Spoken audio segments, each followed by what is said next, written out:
Permisi. Iya, silahkan duduk Mbak. Permisi ya Kak. Iya. Jadi bisa dijawabin dulu. Sudah nyaman? Oke. Nah ini dengan Mbak siapa? Saya Anggun Faridina, biasanya dipanggil Farah. Saya masih kelas 10 SMK dan nama saya di Suhat. Oke, berarti sekarang sekolah di mana Mbak? Di SMK. Oh, berarti biasanya kalau sekolah diantar kah atau diantar sendiri? Jarang-jarang sih kalau aku ada di rumah ya diantar, kalau nggak ada ya sendiri gitu. Sekarang lagi libur sekolah ya? Iya, lama jadi kayak Kurang boarding. kurang lebih sampai kapan liburnya? Tanggal 15 Juli, dari 24 Juli sampai 15 Juli. Berarti nanti naik ke kelas 11 ya. Oke. Nah, akhir-akhir ini kesibukannya apa aja nih? Kalau akhir-akhir ini karena libur mungkin saya nggak terlalu banyak kegiatan selain kayak mempersiapkan nanti apa aja yang dibutuhkan di kelas 11 gitu. Kalau enggak ya saya santai-santai aja sih karena itu kayak bosen gitu di rumah. Oke, kalau biasanya waktu sekolah ikut mungkin ekstrakurikuler, kalau di sekolah kan ada ekskul atau mungkin ikut organisasi di luar sekolah atau kegiatan-kegiatan lain. Ikut ekstrakurikuler di sekolah itu basket gitu. Kalau untuk organisasi ya di dalam sekolah pada dakwah Islam gitu. Jadi kayak kesibukannya mungkin sepulang sekolah ekstrakurikuler terus bimbingan belajar. Habis itu kalau tiap harinya kalau ada panggilan tentang organisasi ya nanti kumpul gitu. Oke, berarti lumayan padat ya kalau waktu sekolah. Nah, tadi habis dari rumah langsung ke sini atau dari mana? Ya dari rumah langsung ke sini karena tujuannya pengen konseling. Oke. Nah, sebelumnya udah pernah melakukan konseling atau belum? Sebelumnya sudah pernah, tapi terakhir itu waktu di bangku SMP dengan guru, tapi kayak ragu gitu karena menurut saya nggak semua konseling itu kayak dari guru itu yakin gitu loh Kak, jadi kadang masih ragu apa nanti cerita saya ini nggak dibuat ke sana kemari gitu ya. Oke, berarti pas selama SMK setahun ini belum pernah konseling lagi ke guru BK atau mungkin ke yang lain? Enggak. Oke. Nah kalau gitu saya jelaskan dulu ya. Jadi di sini perkenalkan namaku Yola, bisa dipanggil Kak Yola boleh atau Mbak juga boleh karena juga masih nggak terlalu jauh ya umurnya. Nah di sini kita akan melakukan konseling individu di mana di sini di ruangan ini ya cuma ada aku dan kamu. Nah jadi selama sesi konseling individu ini nanti kamu bisa menceritakan permasalahan kamu, apa yang mungkin lagi kamu resahkan, pikirkan atau masalah yang lagi kamu hadapi saat ini atau mungkin hal-hal yang lagi mengganggu pikiranmu itu bisa diceritakan. Nah, nanti aku akan membantu buat kamu bisa menemukan solusi dari masalahmu atau mungkin mencari gimana baiknya penyelesaian permasalahanmu. Tapi di sini bukan aku yang menentukan atau mengambil keputusan dari permasalahanmu. Jadi kamu sendiri nanti yang bisa menentukan dan aku hanya memfasilitasi kamu untuk bisa menemukan solusi atau penyelesaian dari masalahmu sendiri. Nah, karena di sini di ruangan ini cuma ada aku dan kamu, jadi dalam sesi konseling ini juga menerapkan asas kerahasiaan, di mana nanti apapun yang terjadi di sesi konseling ini itu nggak akan dibocorkan ke luar antara. Jadi cuma aku dan kamu aja yang benar-benar tahu apapun yang kita omongin saat ini. Nah, kurang lebih waktunya sekitar 30 sampai 45 menit. Apakah kamu bersedia dalam waktu itu? Pasti bersedia karena kan kalau saya konseling itu di mana kita bisa cerita-cerita mungkin waktunya nggak bisa. Oke. Nah, dari penjelasan tentang konseling, entah itu asas kerahasiaannya dan lain-lainnya, dari prosesnya juga, ada yang mungkin kamu masih kurang paham atau mau ditanyakan? Sudah yakin dari kata pengantarnya, dari akses kerahasiaannya sudah kayak mungkin terjamin gitu, jadi kayaknya mau lanjut konseling aja langsung. Oke, kalau gitu udah siap? Kalau gitu kamu bisa mulai menceritakan masalah apa yang mungkin sekarang lagi kamu hadapi atau yang kamu pikirin. Paling aku itu cuma kebingungan tentang pendidikan Kak. Kan sekarang aku duduk di kelas 10 SMK di mana semua itu tidak seperti ekspektasi aku, tidak seperti yang aku inginkan, jadi sekolah karena paksaan orang tua. Kemudian waktu SMP karena faktornya orang tua yang bercerai, terus akhirnya saya kan jadi kayak broken home gitu kan, pastinya kayak masih depresi dengan orang tua gitu, apalagi sudah tidak serumah dengan orang tua sudah pada nikah lagi, itu dampaknya banyak banget ke sekolah, terus ke lingkungan saya. Akhirnya waktu SMP itu saya sampai nggak memikirkan apa itu sekolah, saya sampai kayak menganggap itu hal sangat remeh bagi saya, karena saya lebih suka mengurung diri di rumah gitu. Terus waktu SMP saya kan sering banget tuh izin ya, kayak gak masuk sekolah lama gitu ya, karena mungkin kalau saya sekolah saya selalu mikir untuk apa saya sekolah, orang tua saja nggak peduli gitu. Mungkin kalau dari fasilitas pasti dicukupin sama orang tua, tapi nggak seperti kayak kasih sayang, perhatiannya itu sangat jauh banget gitu. Bahkan ketika mau rapot dan hasil belajar itu pasti kan orang tua yang mengambil. Kalau waktu di SMP itu aja kayak masih bingung orang tua itu siapa yang mengambil gitu kan. Akhirnya ART saya yang ngambil itu kan, di situ saya jadi kayak udah saya nggak mau sekolah, masa orang tua saya sudah capek-capek belajar sekolah tapi nggak mau ngambil rapot gitu. Di situ saya sudah kecewa. Akhirnya kelas 9 itu nilai saya berantakan, dari kelas 7 sampai kelas 9 tuh udah nggak ngerti lah saya tuh sama nilai rapot saya, kan nggak ngerti mau tujuannya nanti kemana gitu. Terus singkat cerita ya, saya itu kan waktu pendaftaran tuh Kak mau ke SMA, saya udah lulus gitu. Saya tuh kepinginnya kayak ya sudah sekolah itu kayak waktu SMP, sekolah belajar matematika, IPA kayak biasanya. Apalagi tujuan saya itu, cita-cita saya jadi dokter waktu itu. Nah terus karena nilai saya mungkin pas-pasan, tapi saya maunya di SMA yang bagus kayak di SMA 3 gitu. Ternyata nggak masuk. Terus akhirnya saya udah bingung kan mau sekolah di mana. Dengan paksaan orang tua saya dimasukkan ke SMK, sedangkan saya nggak ngerti SMK itu kayak gimana, dunia SMK itu seperti apa yang harus saya persiapkan itu saya sama sekali nggak tahu. Akhirnya saya waktu awal masuk itu sudah males-malesan kayak untuk apa saya sekolah ini, saya nggak ngerti tujuan saya nanti mau kemana gitu. Apalagi sekarang di sosial media udah mengatakan kayak ngapain kamu ngambil SMK itu susah buat kuliah, kalaupun kamu dipersiapkan untuk kerja. Nah kerja itu nggak semudah itu untuk melamarnya, apalagi cuma sampai di ijazah SMK. Pastinya kan saya kayak bingung gitu, antara bimbang dulu pilihan saya nggak kesini, akhirnya jadi kesini dengan paksaan orang tua yang mewajibkan saya harus pintar di SMK itu. Nah singkat cerita jadi kayak tiap hari itu saya kalau misalkan mau rajin cuma dari orang tua, tapi saya nanti nggak ngerti masa depan saya gimana, saya mau lanjut kemana saya nggak ngerti. Kalau misalkan saya pengen kuliah ya mungkin bisa ya kuliah dari SMK, tapi pastinya dari jurusannya aja susah gitu. Masa saya dari masa mau ngambil kedokteran itu jauh banget gitu loh Kak. Terus kalau saya tuh sering kayak dapat nilai mungkin di bawah 7 gitu tuh, orang tua selalu marah kayak yang kamu tuh nggak bisa gini-gini, kamu harus niat, kamu udah dikasih ini kamu harus niat deh. Udah difasilitasi model apapun, kamu kalau nggak niat nanti nggak usah sekolah. Orang tua tuh selalu mengatakan seperti itu. Kan pernah mengatakan yang mungkin menurut saya ini terlalu sakit ya kalau untuk anak yang kayak saya yang terlalu banyak depresinya. Saya dikatain bodoh, padahal di situ ya namanya usaha itu gimana ya Kak, nggak semua harus sesuai ekspektasi gitu. Nah di situ kan saya makin bingung. Saya nggak pintar di SMK, tapi karena jurusan yang saya pilih itu bukan kemauan saya. Jadi itu semua itu atas permintaan orang tua. Tapi saya harus dituntut, kamu harus pintar gitu.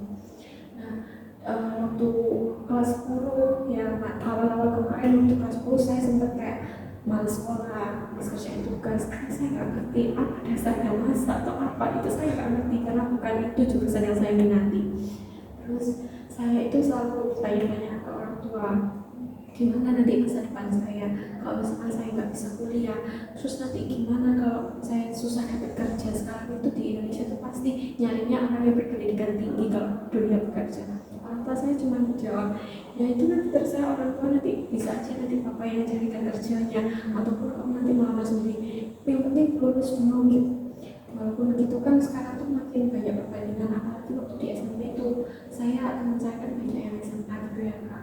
Saya lihatnya kayak iri gitu, mereka udah terlanjur masuk SMA, nanti mereka tinggal kayak persiapan menuju kuliah, sedangkan saya harus memulai dari awal, nanti mungkin ikut DPK harus les dulu gini. Karena di SMA juga ada pendidikan yang serius kayak tentang dunia perguruan tinggi gitu. Terus saya itu singkat cerita suka bantah orang tua karena sekolah itu Kak. Jadi orang tua saya itu selalu menuntut apapun itu sesuai ekspektasinya mereka kan. Saya kalau misalkan diibaratkan harus disetirin orang tua dari awal sampai akhir gitu. Nah orang tua itu maunya saya di bidang pekerjaan itu yang masak kayak gitu, sedangkan saya bukan orang yang suka seperti itu, maksudnya saya di bidang itu gitu.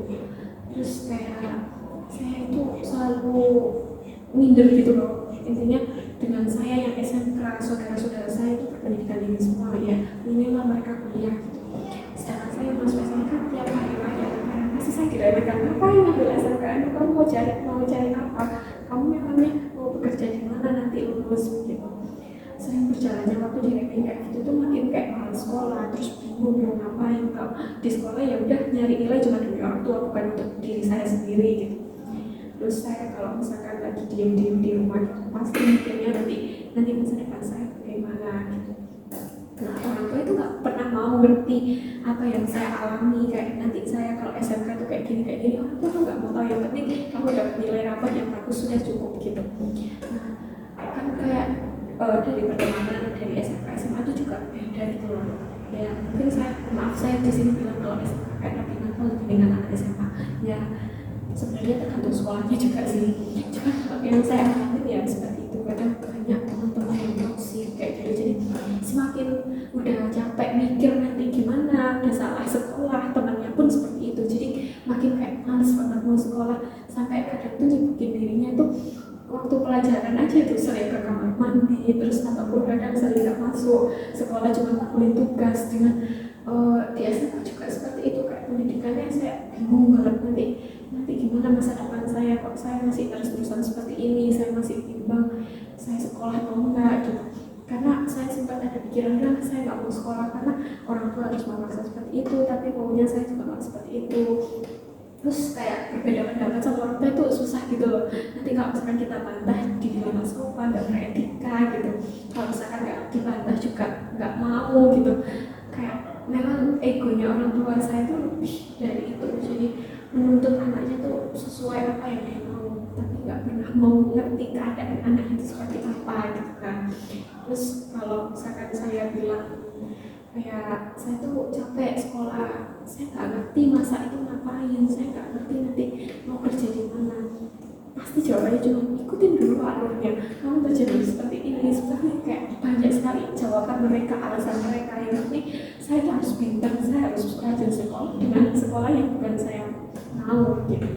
Terus kalau misalkan dibilang dari bingung sekolahnya, terus bingung masa depannya, terus di pertemanan juga toksik, ada yang toksik di pertemanan itu juga ada faktornya saya bikin depresi gitu loh Kak.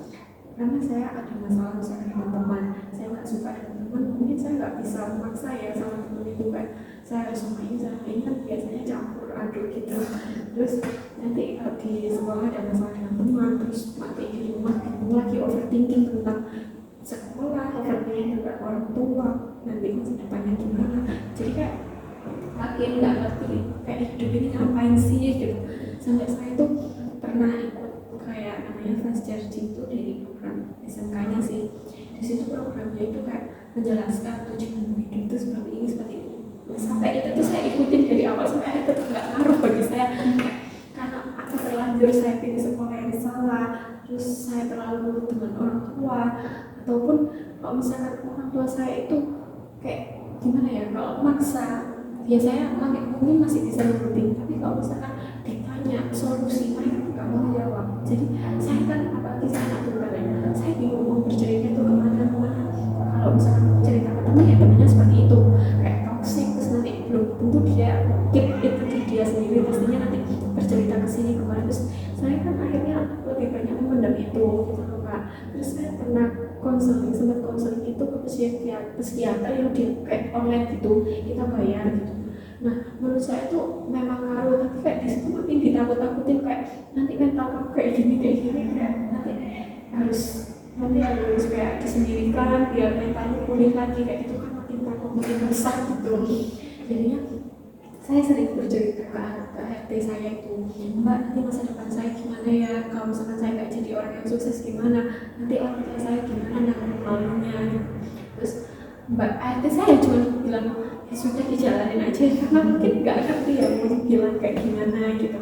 Terus saya itu Kak terlahir dari keluarga yang mungkin menurut saya pendidikannya tinggi-tinggi gitu Kak.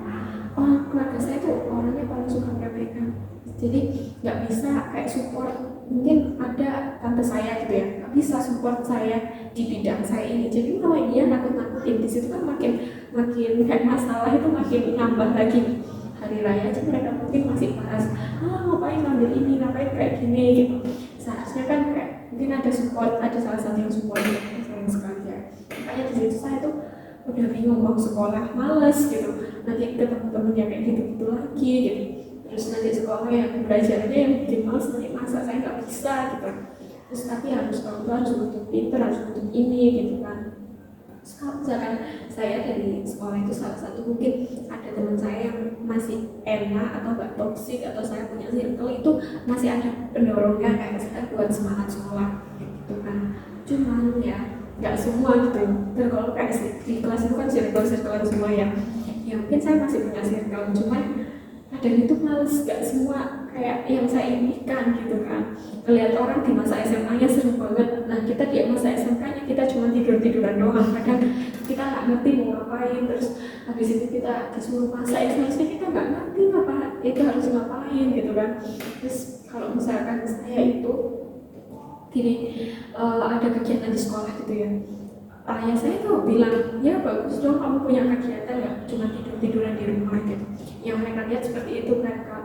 Terus kalau misalkan kadang saya mau kesini dicurigain, terus kemana dicurigain terus sama orang tua kan masih terkurang. Memang strict parents ya, saya tahu memang di bawah umur, tapi menurut saya itu juga terlalu keterlaluan. Kadang saya pernah, saya itu kan kepengen ya Kak beradaptasi di sekolah itu kayak maksudnya ikut supporteran gitu loh kan. Kalau di masa SMK tuh ada yang namanya itu kayak nonton sepak bola sambil supporteran bareng teman-teman. Saya dicurigai sih, kayak saya tuh disuruh share log di manapun saya berada, saya diteleponin saya pakai baju apa kesananya sampai di PC. Terus kan makin saya kayak takutnya nanti dengan saya orang tua saya terlalu strict parents, terlalu melarang anaknya bergaul dengan ini, terus nanti takutnya saya nggak punya teman di SMK itu. Terus apalagi nanti kelas 11 kan diacak ya temennya, jadi nanti takutnya kan saya bertemu dengan orang baru lagi, orangnya yang nggak ngerti saya, terus saya itu orang yang nggak bisa kayak misalkan dia nggak ngertiin saya strict parents, ataupun saya dari keluarga yang broken gitu kan. Takutnya nanti saya malah nggak punya teman gitu loh di kelas 11 nanti. Jadi akhir-akhir ini yang bikin saya bingung. Terus itu ya masalah sekolah, terus masalah masa depan itu tadi yang mengenai salahnya masuk sekolah, terus karena lingkungan orang tua sama temen kayak gitu. Oke, berarti aku juga konfirmasi dulu. Jadi sekarang kamu sekolahnya di jurusan Tata Boga, Iya. tapi cita-citanya masih pengen jadi dokter atau gimana? Cita-citanya masih tetap pengen jadi dokter itu karena memang plan dari awal dari kecil. Kalau ditanya mau jadi apa, yang mau jadi dokter gitu. Berarti masih ini ya, maksudnya kamu udah nge-plan nanti mau masuk di perguruan tinggi jurusan kedokteran kayak gitu. Oke. Nah, tapi sejauh ini kan udah 1 tahun sekolah ya, mungkin udah 2 kali rapatan semester 1 sama semester 2. Dari yang kamu rasain sendiri, nilaimu sama proses belajarmu itu gimana? Apakah lancar atau mungkin kamu ngerasa nilaimu ini masih jelek buat kamu atau gimana? Kalau dari nilai itu pasti lancar-lancar aja, karena saya itu kan saya anggap kayak dunia sama ini remeh banget Kak. Karena di sekolah saya itu nilai jalannya nggak terlalu ketat untuk di mapel umum ya, lebih ke mapel jurusan gitu. Jadi untuk mendapatkan nilai yang tinggi itu mudah banget menurut saya, tinggal mengerjakan tugas selesai sudah, yang penting nilainya tugasnya bagus gitu. Nah saya ada merasa puas karena saya dari semester 1, semester 2 itu saya dapat ranking. Nah di situ kan saya puas ya, memang orang tua saya juga senang yang semester pertama dapat ranking 1, tapi di semester 2 saya dapat ranking 3 karena saking saya nggak artinya agak depresi kan, makin lama di SMK makin mikir gitu loh Kak, nanti gimana ke depannya gitu. Nah orang tua saya kan bangga ya, wah keren dapat segitu, padahal dia nggak ngerti kalau itu dapetnya sangat mudah gitu. Nah saya kan jadi kayak, alah di SMK ini kurang menantang. Kalau SMA kan nanti saya harus ketemu biologi, harus ketemu fisika, yang mungkin nanti saya bakal ngerasain stresnya belajar di SMA, tapi saya nggak ngerasain ini gitu loh.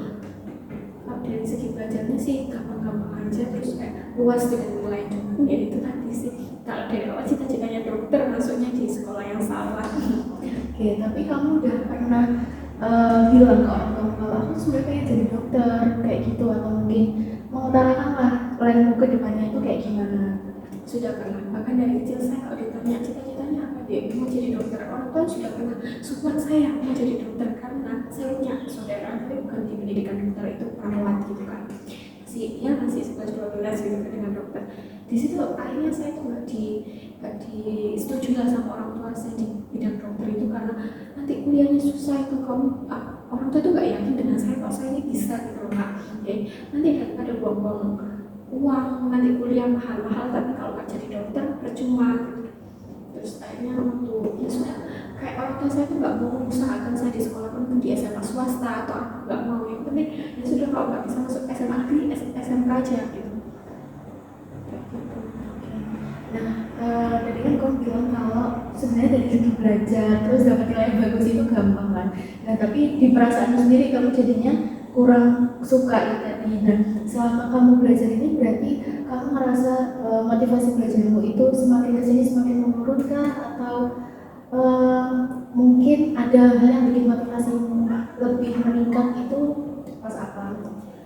Pasti motivasi dulu, karena ya itu tadi loh Kak, dari cara belajar itu pasti saya terganggu pikiran saya. Kalau saya lagi belajar saya pasti mikir anak SMA lebih susah loh belajarnya, masih harus belajar fisika, belajar ini, kamu cuma tinggal belajar ya udah matematika ya matematika, IPA ya IPA gitu. Terus pasti di situ saya tuh selalu mikir nanti saya ke depannya cita-cita saya bukan ini gitu loh. Jadi yang bikin motivasi saya makin hari makin malas belajar, makin males saya baca buku aja kadang males banget, sampai ya semester 2 ini ada tugas saya benar-benar membuka gitu. Makanya itu yang dari ranking 1 sampai ranking 3 itu kan turunnya agak jauh gitu. Itu karena itu tadi pikiran saya itu, saya sampai waktu itu liburan awal tuh saya depresi banget, kayak mikir gitu loh Kak, ya Allah saya sampai ranking 3 ini karena apa ya, padahal saya bilang kalau nyari nilai di SMK tuh gampang, tapi kenapa saya bisa turun kayak gini. Tapi orang tua cuma bilang ya itu karena kamu gak niat gitu kan, makin kayak depresi gitu ya di rumah, udah berusaha tapi kayak gini, udah gak dikasih motivasi lagi, malah ya dia dimarahin gitu kan. Kalau aku cari motivasi meningkat ya mungkin kayak baca quotes aja di internet gitu, tapi ya nggak tahu hari ini baca besoknya lupa.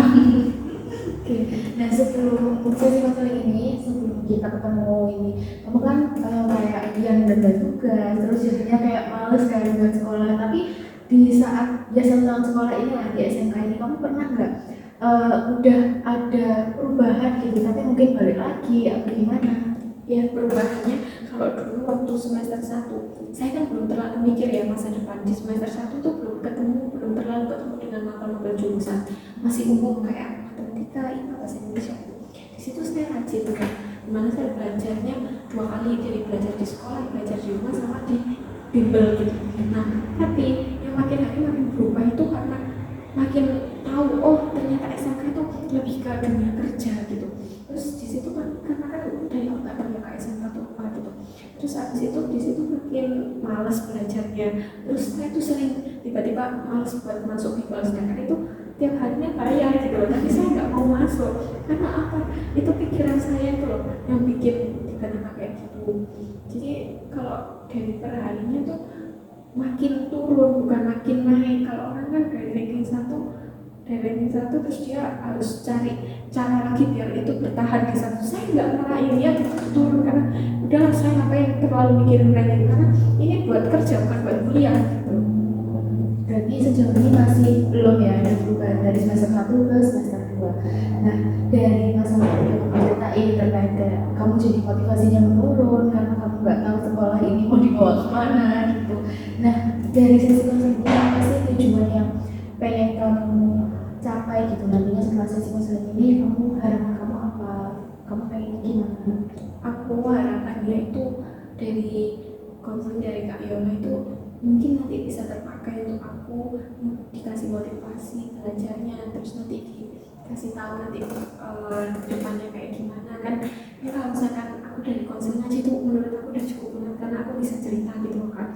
Karena kan aku nggak bisa cerita ke siapa-siapa, kan teman, ke keluarga juga seperti itu.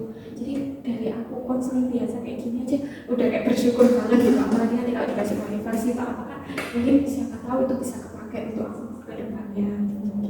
Nah, dari masalah yang udah kamu ceritain juga, kira-kira skala urgensinya atau kamu merasa seberapa berat sih masalahmu dari angka 1 sampai 10? 10 itu kayak berat banget, 1 nggak berat gitu. Kalau dibilang berat juga nggak, dibilang ringan juga kayak di tengah-tengah 5 nggak sih? Oke, berarti ya tapi tetap butuh solusi lah ya buat secepatnya. Oke, nah sejauh ini kan tapi kamu merasa, maksudnya kamu sadar kalau motivasimu tuh menurun, aku tuh jadi malas sekolah, itu kamu menyadari atau baru nyadarnya itu akhirnya setelah hal itu terjadi, misal pas kamu penerangan turun terus kamu baru sadar, atau sehari-hari kamu tuh udah sadar? Dari ini sih, dari sehari-hari itu udah sadar, karena kok aku makin males ya, buka buku aja kok males ya gitu. Dulu itu kalau ada tugas sih langsung aja kan, dimana tugas saya kurang dikit aja saya langsung bingung bertanya ke guru, saya nggak masuk, sehari aja udah merasa bersalah banget. Nah di semester 2 itu kok saya lebih suka mengurung diri dulu kan, mau sekolah tiba-tiba males gitu, sampai saya terima itu ada 5 hari gitu. Terus saya makin bingung kan, saya ini kenapa gitu. Iya, menyadarinya ya 2 kali dari sehari-hari sudah nyadar, tapi dengan setiap rapot itu makin sadar kalau saya motivasinya makin kurang, terus dari nggak punya apa ya, nggak punya masa depan, kayak mikirnya kan cuma kayak gitu Kak. Oke, nah berarti selama ini kan kamu juga masih belum merasa ada perubahan, tapi kamu udah nyadar gitu kalau sebenarnya kayaknya males. Nah sejauh ini udah pernah melakukan sesuatu belum? Kayak misalkan kamu udah menyadari kalau kayaknya kok aku males ya baca buku, buka buku. Nah yang kamu lakukan di saat itu, atau mungkin kayak esok harinya atau apa, itu yang kamu lakuin ketika kamu merasa males itu apa? Kalau aku males, misalkan aku lihat kayak mau baca buku aja males gitu ya, besoknya saya sadar, loh kemarin nilai saya tuh dapat segini, terus kok saya sekarang males gitu. Saya tuh kalau di kelas biasanya kan dipuji-puji lah sama teman saya, bahkan kayak teman saya tuh nanya tugas itu udah kayak bener-bener saya ini serasa jadi guru, kayak mereka nanya tugas gitu. Terus kalau misalkan dipikir-pikir, terus saya bilang gini ya, teman-temanku aja nganggap aku ini pintar, terus nanti kalau sekarang nilaiku turun gimana, pasti teman-temanku bilang pintarnya cuma bentar gitu. Terus ya itu yang bikin habis males tiba-tiba mikir-mikir, back flashback gitu nilai-nilai yang dulu, terus kerajinanku yang dulu, apa tekunku yang dulu, bukan yang sekarang gitu loh. Terus mikir-mikir, harus mikir kayak gitu ya, mulai rajin lagi, tapi besoknya ya males lagi gitu. Tapi kalau kamu berarti ketika kamu malas terus kamu mikirin apa yang udah kamu capai sebelumnya gitu ya, itu repeat, maksudnya ngulang lagi kayak gitu terus. Iya kayak gitu terus. habis mengulang ingat-ingat gitu, rajin, besoknya lupa. Oke, tapi dari nilai yang kamu dapat juga itu kan udah termasuk bagus ya. Nah respon dari mungkin orang tuamu ketika nilaimu turun itu apakah ada respon yang kurang baik atau ya masih bagus lah? Responnya benar-benar di bawah, ya benar-benar dikatakan kurang baik banget, sampai saya pernah sedih tadi, sampai saya selalu bilang udah apa nggak sekolah aja Pak gitu. Karena papa saya waktu itu tahu saya lagi tinggal, kamu pengen satu sekarang lagi tinggal, kamu ini enggak sih, kamu tuh nggak usah terlalu mikirin pacaran, karena saya aja nggak pacaran gitu loh Kak, semua disampaikan dengan pacaran atau pertemanan gitu.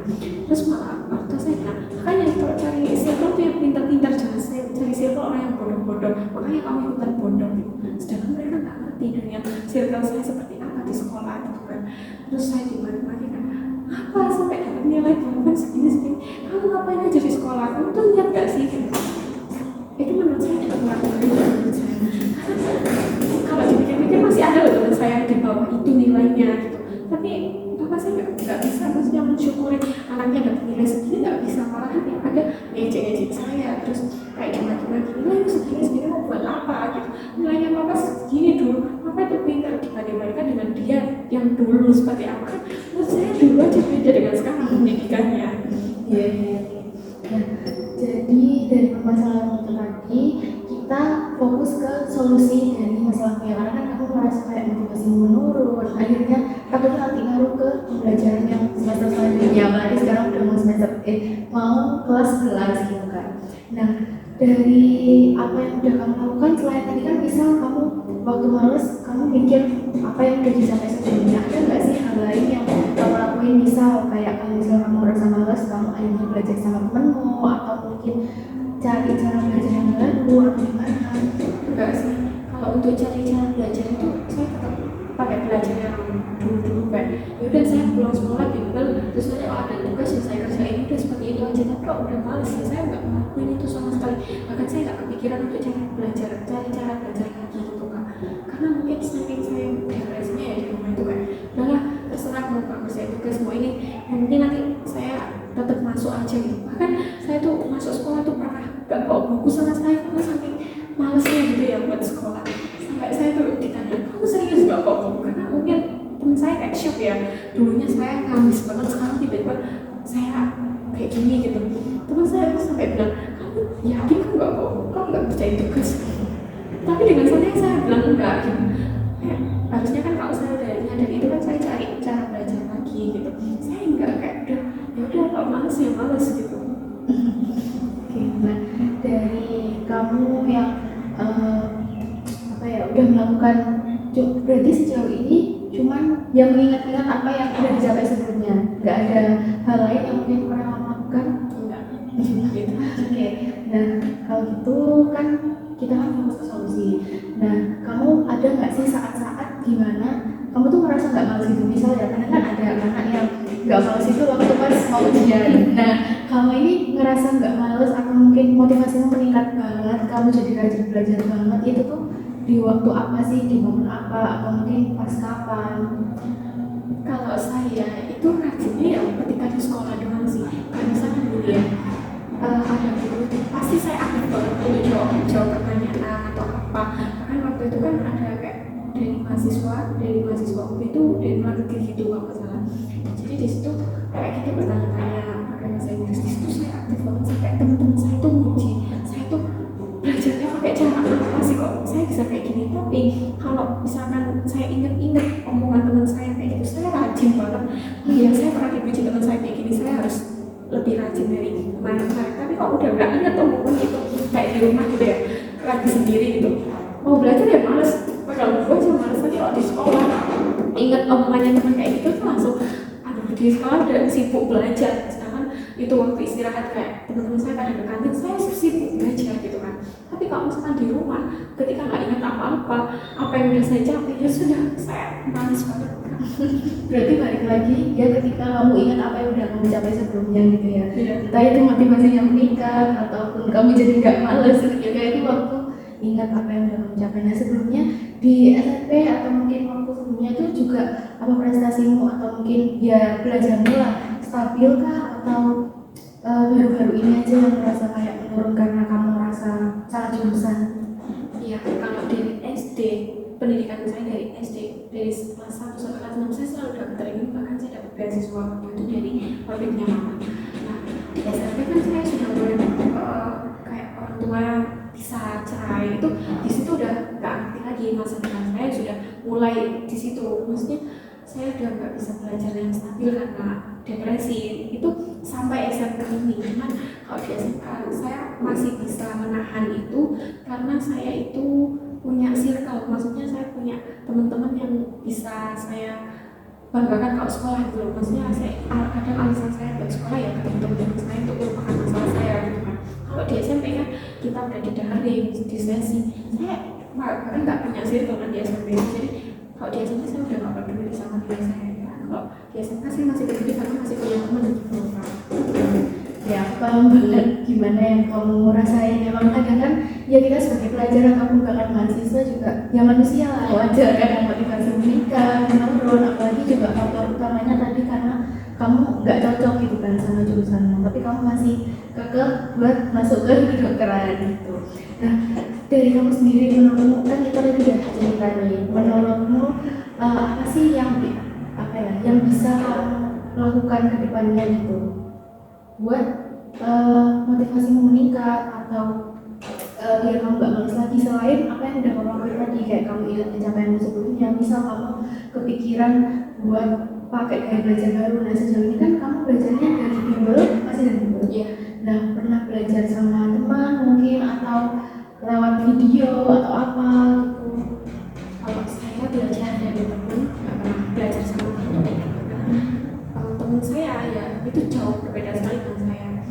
Cuman kalau dikategorikan circle saya ini hanya untuk seru-seruan, saya nggak punya seperti itu Pak. Kalau untuk teman belajar saya nggak pernah mencari itu. Saya cuma punya partner rajin belajar tuh di berbeda sekolah, sedangkan dia SMA. Semakin saya sakit hati kan, saya SMK, dia SMA. Pasti sekarang beda. Kalau SMP masih, ya kita masih satu sekolah gitu kan. Nah, kalau untuk saya selain itu, ya mungkin saya harus melupakan cita-cita saya awalnya. Saya harus mencari nanti masa depan, saya harus mencari hobi baru, terus saya harus bisa menerima keadaan ini gitu, supaya saya, kalau misalkan saya sudah lupa dengan cita-cita saya yang dulu jadi dokter, mungkin kan saya bisa mulai dari awal cita-cita yang saya inginkan seperti apa, terus saya bisa kayak punya target untuk mencapai itu, tapi bukan dokter. Oke, berarti menurutmu dari masalah kamu itu kamu lebih memilih buat istilahnya mengganti cita-citamu gitu.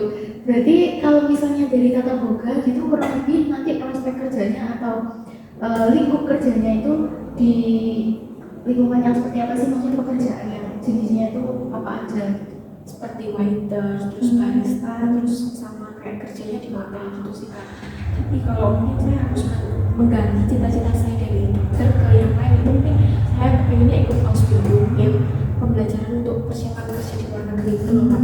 Karena kalau misalkan saya untuk stay di sini, maksudnya saya masih gak bisa menggunakan dokter, mungkin saya bisa bekerja ya hanya sebatas kayak barista, waiters. Kalau misalkan langsung jadi koki kan nggak mungkin, prosesnya panjang banget ya Kak. Terus itu juga kalau misalkan jadi barista, waiters di Indonesia kan ya standarnya berapa gitu, gajinya nggak sebanding dengan kita kuliahnya atau apa gitu kan. Jadi mungkin kalau disuruh ganti, misalkan saya ada apa ya keinginan untuk ganti cita-cita, mungkin saya akan kayak punya cita-cita kerja di luar negeri gitu. Berarti ada tetap di jurusanmu tapi dengan level yang beda gitu ya. Tapi ada nggak cara, mungkin kalau ganti cita-cita kan kayaknya berat banget ya, apalagi kamu udah ngeplan dari SMP pengen SMA sebenarnya, terus kuliah habis itu jadi dokter gitu. Ada nggak cara lain yang mungkin ringan lah, lebih ringan daripada kamu harus mengganti planmu yang udah kamu buat dari kamu kecil gitu kira-kira? Kalau itu ya mengganti, enggak, kalau mungkin mengganti itu berat banget sih Kak. Cuma mungkin saya mengganti cara belajar, terus kalau enggak ya saya harus menerima keadaan ini, maksudnya harus menerima kalau saya di SMK ini kayak gini, ya sudah memang takdirnya mungkin seperti ini gitu kan. Tapi ya balik lagi sih, mungkin tetap kalau nggak diganti cita-citanya ya tetap sakit hati gitu. Kadang kalau lihat orang kuliah gitu ya di TikTok atau di apa sosial media, lihat orang koas atau sumpah dokter gitu, rasanya kayak aduh seharusnya aku jadi mereka, kenapa aku sekarang seperti ini gitu. Ya pasti berat banget sih tak mengganti cita-cita, tapi ya sudah demi masa depan ya gimana. Nah dari pencarian solusi, atau mungkin tadi kan kamu juga udah mencoba ya buat cari solusi dari yang mungkin berat banget, terus ada juga yang ringan dengan cara kamu lebih menaikkan level. Misal orang-orang juga memandangnya kayak tata boga cuma masak gini-gini, padahal sebenarnya ada di tingkat level yang lebih gitu kan, jadi koki atau apa, tergantung kita pendidikannya seperti apa, nama usahanya kayak apa. Nah mungkin dari solusi yang udah kamu dapat tadi dari 2, 3, yang pertama kamu selalu ingat gimana apa yang udah kamu capai sebelumnya, itu kan juga lumayan berpengaruh asal konsisten aja.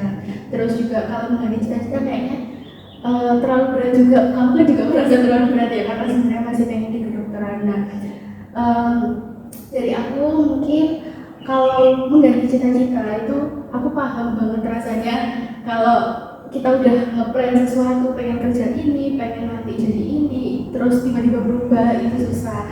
Nah mungkin kamu bisa menjalani aja sekarang, nggak apa-apa sekarang SMK, nanti kalau misalnya kamu pengen banget jadi dokter, ketika nanti misal udah lulus, terus ada UTBK, kamu ikut, misal kamu masih pengen banget jadi dokter kan otomatis kamu bakalan belajar banget kan, apalagi ngelihat dari track record sebelumnya kamu juga cukup ambisius ketika pengen sesuatu gitu. Cuma mungkin terkendala di komunikasi ke keluarga aja gitu. Tapi kalau dari segi semangat, menurutku kamu juga udah bagus banget gitu loh untuk ngejar cita-citamu dan tetap stay stabil di prestasimu yang dari misalnya ke 1 ke 3 itu juga nggak jauh, masih bagus gitu loh. Jadi kalau misalnya masih pengen jadi dokter itu sama sekali nggak masalah. Misal kamu nanti banyak kok anak SMK yang sekarang tuh kuliah jauh gitu lintas jurusannya, dari yang misal kuliahnya sekarang dokter tapi dulunya ternyata misal SMA-nya IPS atau mungkin SMK-nya kecantikan, kayak gitu kan juga banyak, tergantung seberapa mereka usahanya atau mungkin belajarnya dan lain-lain. Nah terus juga tadi kamu bilang mau nyoba sekalian, ibaratnya udah terlanjur di sini sekalian aja didalamin gitu kan, didalamin yang bidang tata botanya itu juga boleh, tapi ya mungkin ngikuti perasaan dan kakak ini juga, tapi jangan dipaksain. Maksudnya kalau misal kamu masih belum ikhlas atau masih kayak apa ya, pengennya dokter gitu tapi kayak nggak bisa, ya diikuti aja kata hatinya, tapi juga coba diobrolin sama orang tuanya pelan-pelan gitu. Siapa tahu kalau misal bicaranya rutin atau ngobrolnya rutin itu bisa seluruhin nanti orang tua kamu gitu. Tapi solusi yang kamu kasih udah bagus banget kok, udah maksudnya bisa membantu kamu ke depannya gitu loh. Yang tadi kamu terapin juga, yang kamu ingat pencapaianmu itu juga bagus, bisa diterapin terus-menerus lah, tapi yang konsisten gitu. Nah dari yang udah kamu ceritain, terus kamu juga udah mendapat solusi tadi, ada yang masih ingin kamu sampaikan lagi atau ditanyain? Kalau untuk ditanyain nggak perlu sih Kak, karena menurut aku ketika udah bisa cerita, udah lega, terus dapat solusi itu aku sudah kayak terima kasih banget gitu kan, udah ya sudah paham banget dari solusi itu. Semoga nanti dari solusi kakaknya itu bisa ngaruh buat aku. Terus kalau untuk nanti berbicara dengan orang tua itu pasti kan masih dan kalau masih lama ya mungkin masih di 2027 nanti aku kuliah atau apa. Tapi dari masih di jangka panjang itu kalau aku udah dapet solusi kayak gini berpengaruh banget gitu loh buat aku, karena ya sebelumnya aku gak bisa cerita ke siapa-siapa gitu. Terus aku bisa cerita ke kakaknya sebagai konselor. Di situ aku kayak ngerasa aduh beruntung banget ya aku kali ini, kesempatan kali ini akhirnya selama aku memendam cerita ini sendiri, akhirnya aku bisa mengungkapin ke orang lain yang mungkin memang bidangnya untuk mendengarkan cerita itu gitu. Oke, gimana perasaanmu setelah cerita sama aku terus bisa nemuin sedikit solusi lah buat masalahmu? Aku yang pertama tuh lega banget sih Kak, karena sebelumnya pernah cerita ke siapa-siapa kalaupun aku punya masalah dengan orang tua ataupun dengan pendidikan, karena menurut saya nggak ada yang bisa bercerita kok, nggak selain mereka ember pasti kayak belum bisa gitu percaya dengan orang, kecuali memang kan orang kalau bidangnya kayak jadi konselor terus mendengarkan cerita. Jadi di situ kayak aku merasa percaya sama kakaknya, terus dapat solusi itu aja kayak seneng gitu. Terus karena sebelum-sebelumnya kan pernah dikecewain sama guru BK di SMP, terus jadinya kayak awalnya yang minder terus jadi percaya karena di sini ya cuman ada aku sama kakaknya, terus kakaknya juga sudah ngasih pengantar bahwa nggak akan dibocorkan kemana-mana di situ saja. Jadi kayak lega, terus dapat solusi dari kakaknya, jadi kayak ya lumayan lah agak agak lega gitu.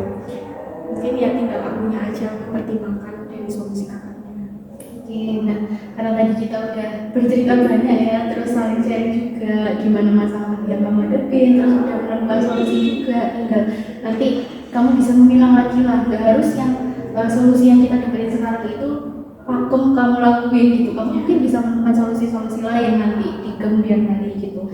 Cuman ya karena kamu juga pasti udah bisa memilah mana yang baik dan mana yang gak baik gitu, kedepannya bisa konsisten, terus juga cari cara yang baru atau mungkin nyoba hal baru juga, itu juga bisa. Nah karena waktu sesi konseling kita udah habis, nah sebelumnya kita atau kamu mungkin masih perlu sesi lanjutan atau sekarang sudah cukup? Menurut saya ini sudah cukup, karena mungkin ini nggak terlalu berat masalahnya yang saya hadapin, apalagi saya sudah dapat solusi dari kakaknya gitu. Jadi ya mungkin sudah sampai di sini aja. Kayak terima kasih banget Kak sudah dikasih solusi. Jadinya saya awalnya ragu untuk cerita, mau buat bercerita gitu kan. Kalau misalkan saya memendam sendiri nggak mungkin ya, takutnya makin depresi gitu. Oke, alhamdulillah ya kalau kayak gitu. Kalau gitu, sesi konseling kali ini aku akhiri. Terima kasih ya Farah udah bercerita banyak dan udah mau berusaha juga buat menemukan solusi, dan solusinya tadi juga udah sangat baik. Semoga kedepannya bisa dijalankan dan bisa menemukan penyelesaian